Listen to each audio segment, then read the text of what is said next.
Yeah, hi again. It's Andy. It's a daily rant. Well. First up, devolution in Glasgow.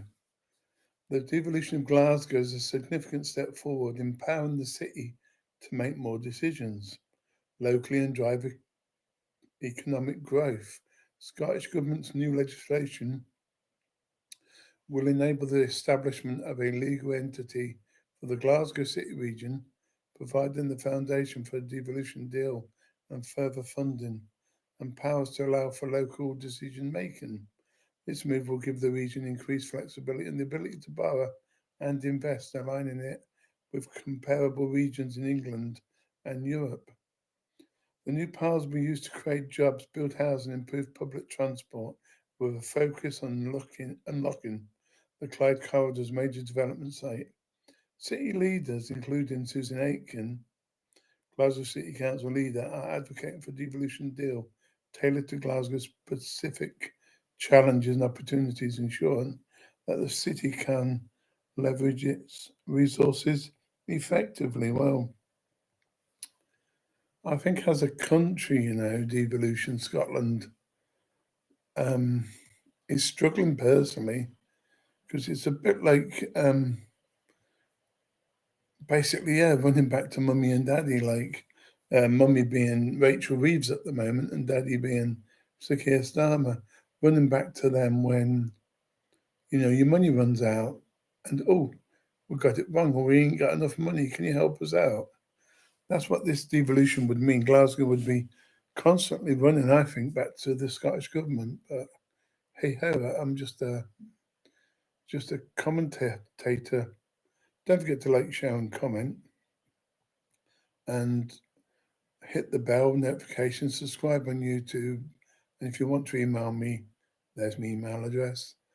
Yeah, it's probably a good idea, but will it work? Probably not. Um,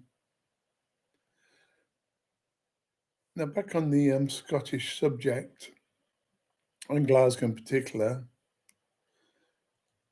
uh, nearly 1 in 3 children in Glasgow doesn't speak English as their first language. Figures fuel growing concerns about capacity of Britain's asylum capital to cope with influx from new arrivals. Maybe that's why they want devolution, because they want to spend more money on the migrants and not the Glaswegians. Hmm, I don't know. Almost 1 in 3 pupils in Glasgow does not speak English as their main language, which is very shocking, really, because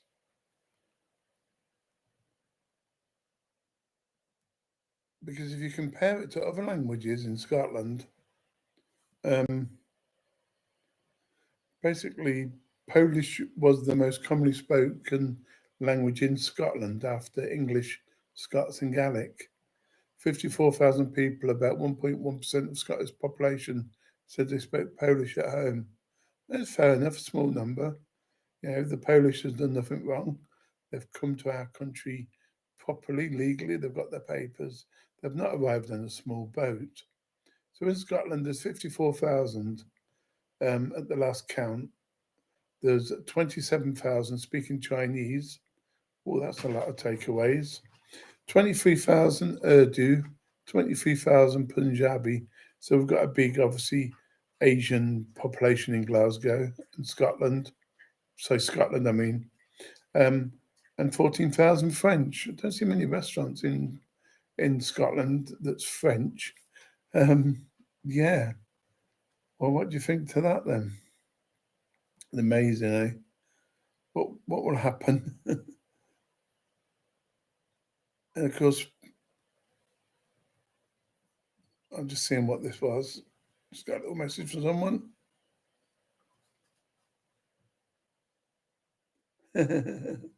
Thanks, Sniper. Yo, your streams are seriously so good. I'm a big fan. I just wanted to show some support. Um, yeah, well done, mate. If you can like and subscribe and share, that'd be fantastic. Yeah, I just bring it from the heart, mate. That's all you can do, really, isn't it? Um, yeah. And well, on top of all that, I might as well just do this little rant in one go instead of making it per subject. The Prime Minister, Sir Keir Starmer, we must work with China even if it threatens national security. Well, I think that's a bit bonkers, isn't it? But anyway, Sir Keir Starmer appears to have laid the groundwork for a major concession to China, despite using a keynote speech to say Beijing poses a national security threat to Britain. Yeah, they're going to give him the embassy and all that stuff. So the UK used a China policy that recognised this reality instead of for years we've blown hot and cold. We have the golden age, which then flipped to an ice age. We reject that binary choice. So our response will not be driven by fear nor softened by illusion. It will be grounded in strength, clarity, and sober realism. Well, I don't know, mate, if that's going to work.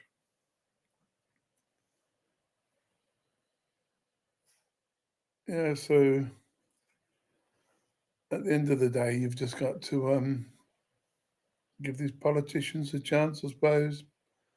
Okay, then. Nice to talk to you again. Don't forget the live stream at 6 o'clock on the channel um, for that viewer now that's listening. There's a few viewers now listening, actually. Uh, yeah, we've got a live stream coming on. Well, not kind of a live stream, it's more of a pre recorded Sniper Ruga. Yeah, wait till 6 p.m. In the next 50 minutes. There's another one in 2 or 3 hours' time after that as well. Um, yeah, brilliant. Take care. Share if you can. It'd be perfect. Subscribe if you can. Cost you nothing. All the best, and I'll see you again next time. Take care.